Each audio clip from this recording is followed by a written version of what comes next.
Par exemple, si je coupe le son et que je dis, ou bien que je dis, vous avez l'impression sûrement d'avoir vu la même chose. Et en fait, la première fois, je prononçais « je t'aime » et la deuxième fois, je prononçais « gendarme ».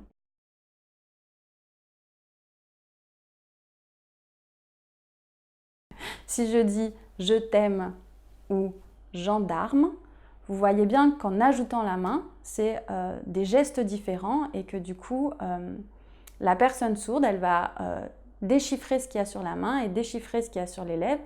Et avec les deux informations, elle pourra percevoir correctement le message. C'est juste qu'on rajoute le visuel pour aider à pallier au fait qu'on a des sosies auditifs et des sosies labiaux qui créent des confusions pour une personne sourde.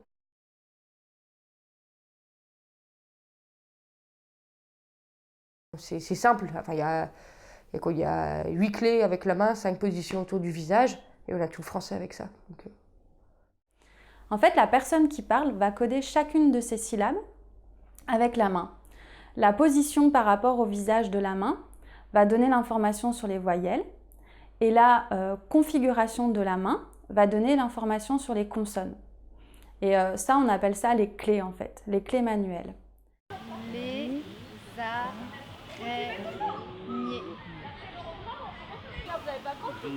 Viens, aime, faire, du.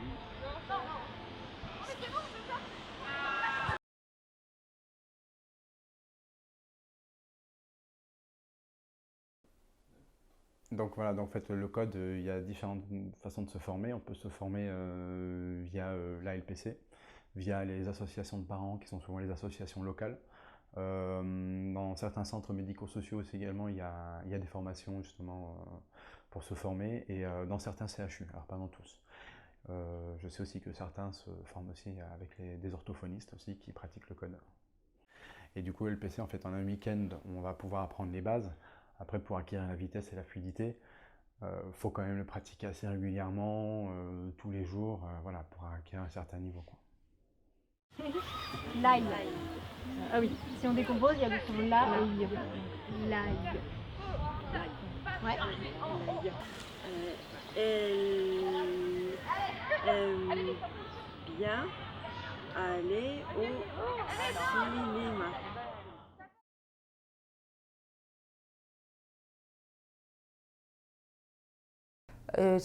Alors, le décodage, c'est-à-dire la personne sourde qui perçoit le code, c'est pas vraiment quelque chose qui s'apprend, c'est quelque chose qui s'acquiert au même titre que un jeune enfant va apprendre à parler. Au début, il reçoit des sons qu'il comprend pas forcément, et puis petit à petit, il les répète et ça forme des mots. Et on va regarder quoi ce soir à la télé? Le foot. C'est qui joue au foot ce soir? Français. Les Français?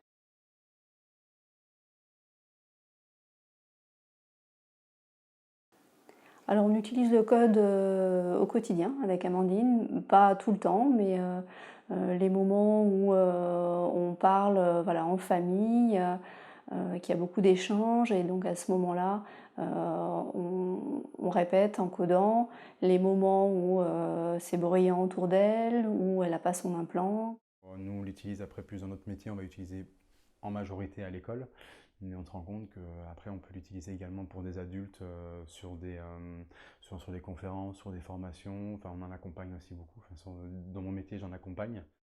Et là, je l'utilise de plus en plus pour le milieu professionnel, parce qu'on a pas mal de situations avec des réunions, soit des réunions Skype ou des réunions à 5-6, moi j'y arrive plus, quoi.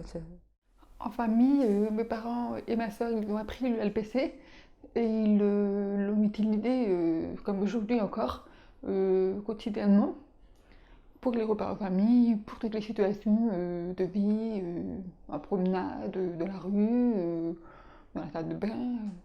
Alors j'ai eu de la chance parce que mes grands-parents aussi ont appris le LPC, ainsi que certains oncles et tantes et ma cousine aussi. Donc ça m'a permis d'avoir une communication privilégiée avec chacun des membres de ma famille.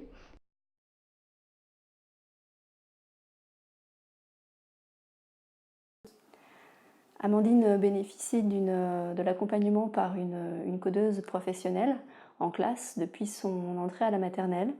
Donc depuis 2 ans, c'est environ 12 heures par semaine, donc 4 demi-journées.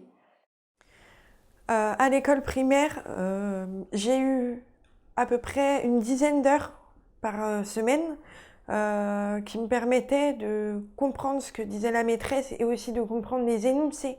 Quand j'étais au collège, ça a doublé. J'avais une quinzaine, vingtaine d'heures sur 30.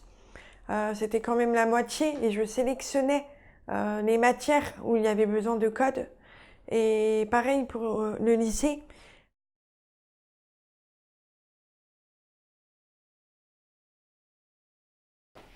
Ma surdité a été diagnostiquée quand j'avais 11 mois.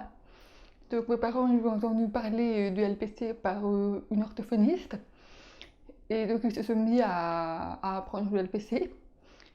Nous avons été orientés vers un SAFEF CEFIS qui nous a proposé différentes méthodes de communication, la LSF et l'oralisme plus le LPC.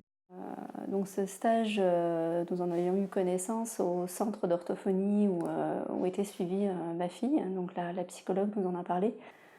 Alors on a choisi d'utiliser le code, de le pratiquer avec notre fille, parce qu'on s'est rendu compte que ça fonctionnait avec les enfants plus grands, que ça améliorait leur compréhension de la langue française orale et que ça les aidait aussi à l'oralisation, à la verbalisation.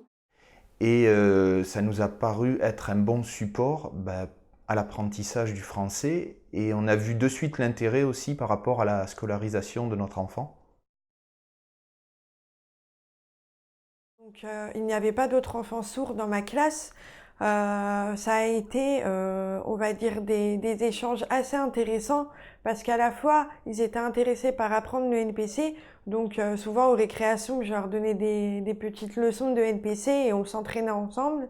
Le pirate leur dit pour votre album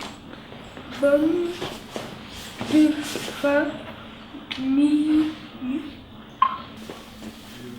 Torse.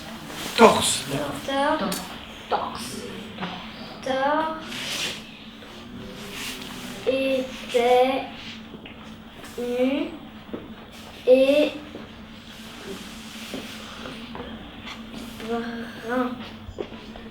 brun.